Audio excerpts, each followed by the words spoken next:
L'exposition de Granville au musée Rops est intéressante puisque Granville était un caricaturiste, un peu comme Félicien Rops, et qu'il a utilisé des événements marquants de son temps, comme des événements politiques, des événements sociaux. Et on peut retrouver dans son iconographie, dans ses dessins, dans la manière dont il a croqué la société du 19e siècle, on retrouve un petit peu cette vision enfantine, mais aussi parfois acerbe de la société du 19e siècle. Les dessins de Granville pour un autre monde sont des dessins très intéressants parce que justement il y a une vision très personnelle de la société du 19e siècle avec une actualité aussi que Granville suit. Et puis les visions qu'il a sont proches du rêve, sont proches d'un certain surréalisme puisque il y a des personnages qui deviennent des légumes, il y a des instruments de musique qui se transforment en hommes. Donc il est certain que l'imaginaire que Granville a développé dans un autre monde est resté d'une manière collective et a pu marquer certains artistes qui ne se sont peut-être pas directement inspirés des dessins de Granville, mais où l'esprit de Granville a survécu. Et c'est un peu ce qui était le but de cette exposition, c'était aussi de montrer comment l'œuvre de Granville est entrée dans un imaginaire collectif. Et beaucoup de visiteurs d'ailleurs qui venaient voir l'exposition disaient « je me souviens de cette gravure, ça me dit quelque chose ». Et c'était vraiment comme si les images de Granville étaient entrées dans l'esprit des gens, un peu malgré eux, parce que toute cette iconographie que Granville a mise sur le marché eh bien, a été beaucoup diffusée, beaucoup vue par beaucoup de personnes. Et encore aujourd'hui, au XXIe siècle, on se souvient d'images que Granville a dessinées au XIXe.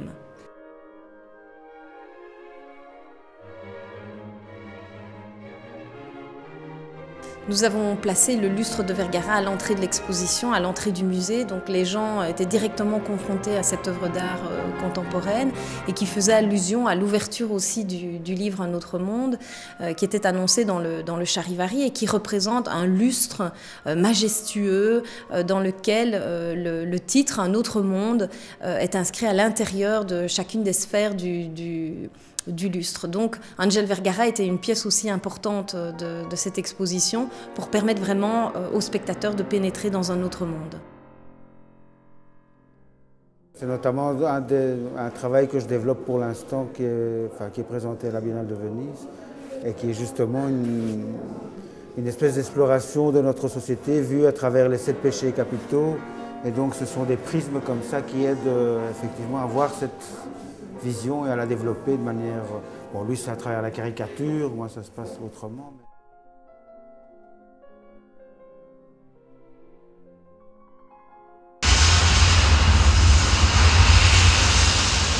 L'idée, c'était vraiment que le public, quand il entre dans la partie consacrée à un autre monde, déconnecte de sa propre réalité. Et les explosions de Kuntei, c'était vraiment cette installation bien choisie parce que, avec le bruit, l'intensité aussi des lumières, ça permettait vraiment aux gens de sentir qu'ils entraient dans un monde où, quelque part, ils allaient perdre leurs repères.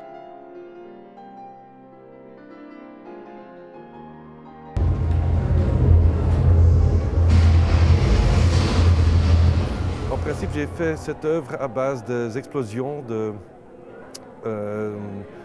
des films d'effets spéciaux à Hollywood que j'ai acheté, tout plein des explosions qu'ils font pour des films de spectacle. Et en fait, pour moi, c'est plutôt un jeu sur l'idée de spectacle que sur l'idée d'un autre monde, mais on peut le voir ainsi aussi. Ouais.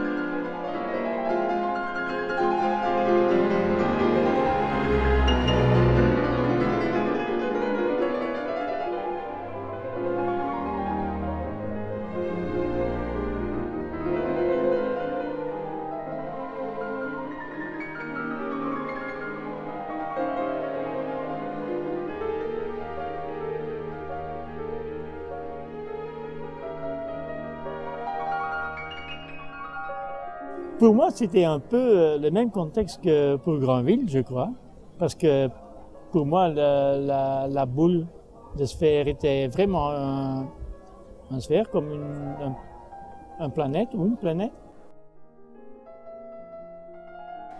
L'installation de Freder de Kens, donc cette très belle éclipse très poétique, faisait directement appel et référence au dessin de Granville qui a représenté souvent la Lune. Et puis il y avait bien sûr la petite sculpture de Paul Van Hooydonk qui était partie sur la Lune, donc qui était vraiment l'objet important de l'exposition et qui faisait bien sûr allusion aussi à une projection qui était celle de Méliès avec ce magnifique voyage dans la Lune qui est vraiment un pressentiment de ce que la technologie des années plus tard allait permettre.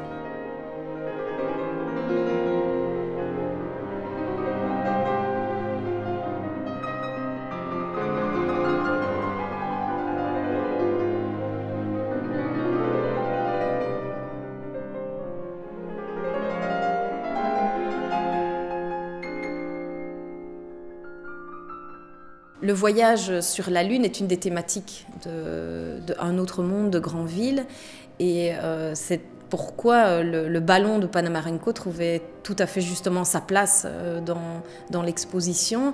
Et il y avait vraiment moyen de regarder ce ballon et d'avoir l'impression qu'il sortait aussi d'une des illustrations de Granville.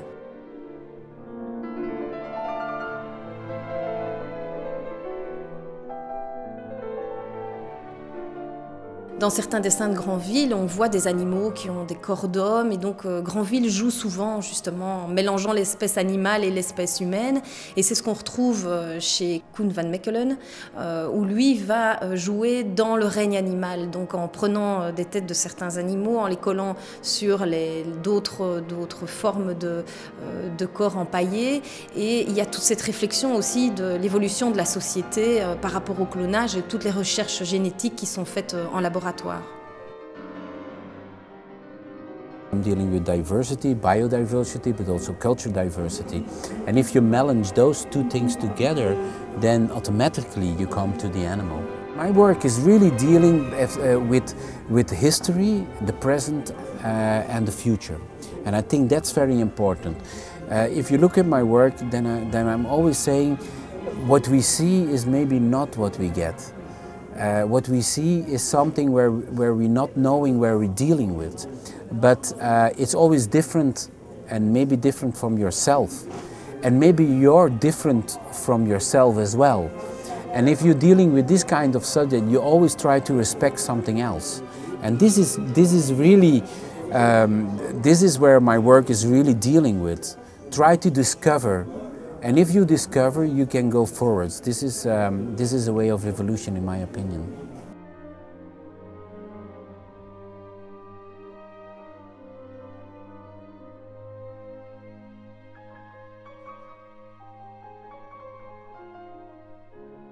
Les insectes de Yann Fabre étaient placés dans des vitrines au centre de la pièce.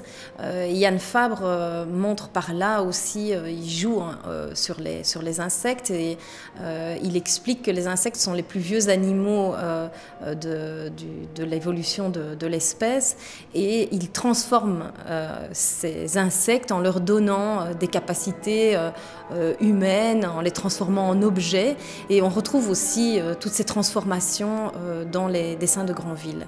Pour moi, les insectes, c'est le plus grande mémoire de notre terre. Et c'est aussi, tous les insectes, pour moi, tous les insectes, c'est connecté avec le symbole de la peinture classique, ou aussi les insectes ici, c'est un modèle pensé pour la sculpture aussi.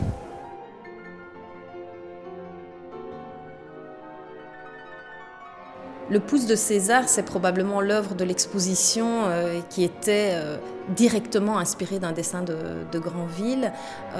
Et c'était une très belle réalisation parce que nous avons pu mettre ce pouce juste à côté du dessin.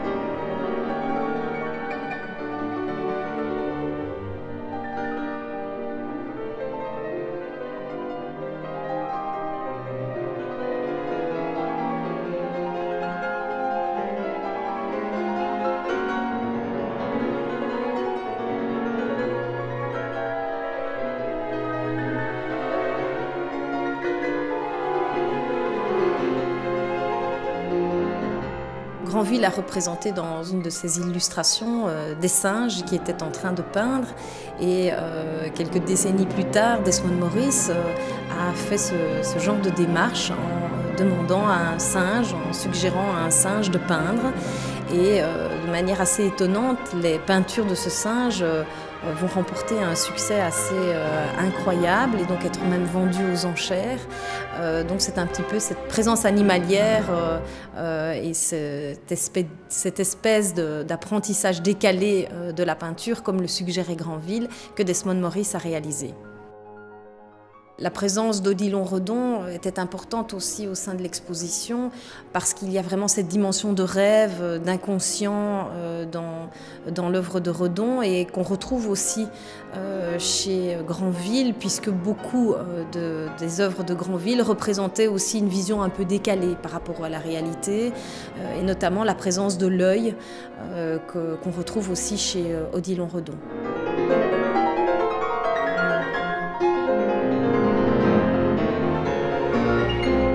Le jardin du musée, qu'on n'a pas toujours, enfin pas souvent l'occasion d'utiliser, a été le théâtre de beaucoup d'admiration des visiteurs, puisque tout le monde a été voir cette très belle sculpture de l'homme qui mesure les nuages de Yann Fabre.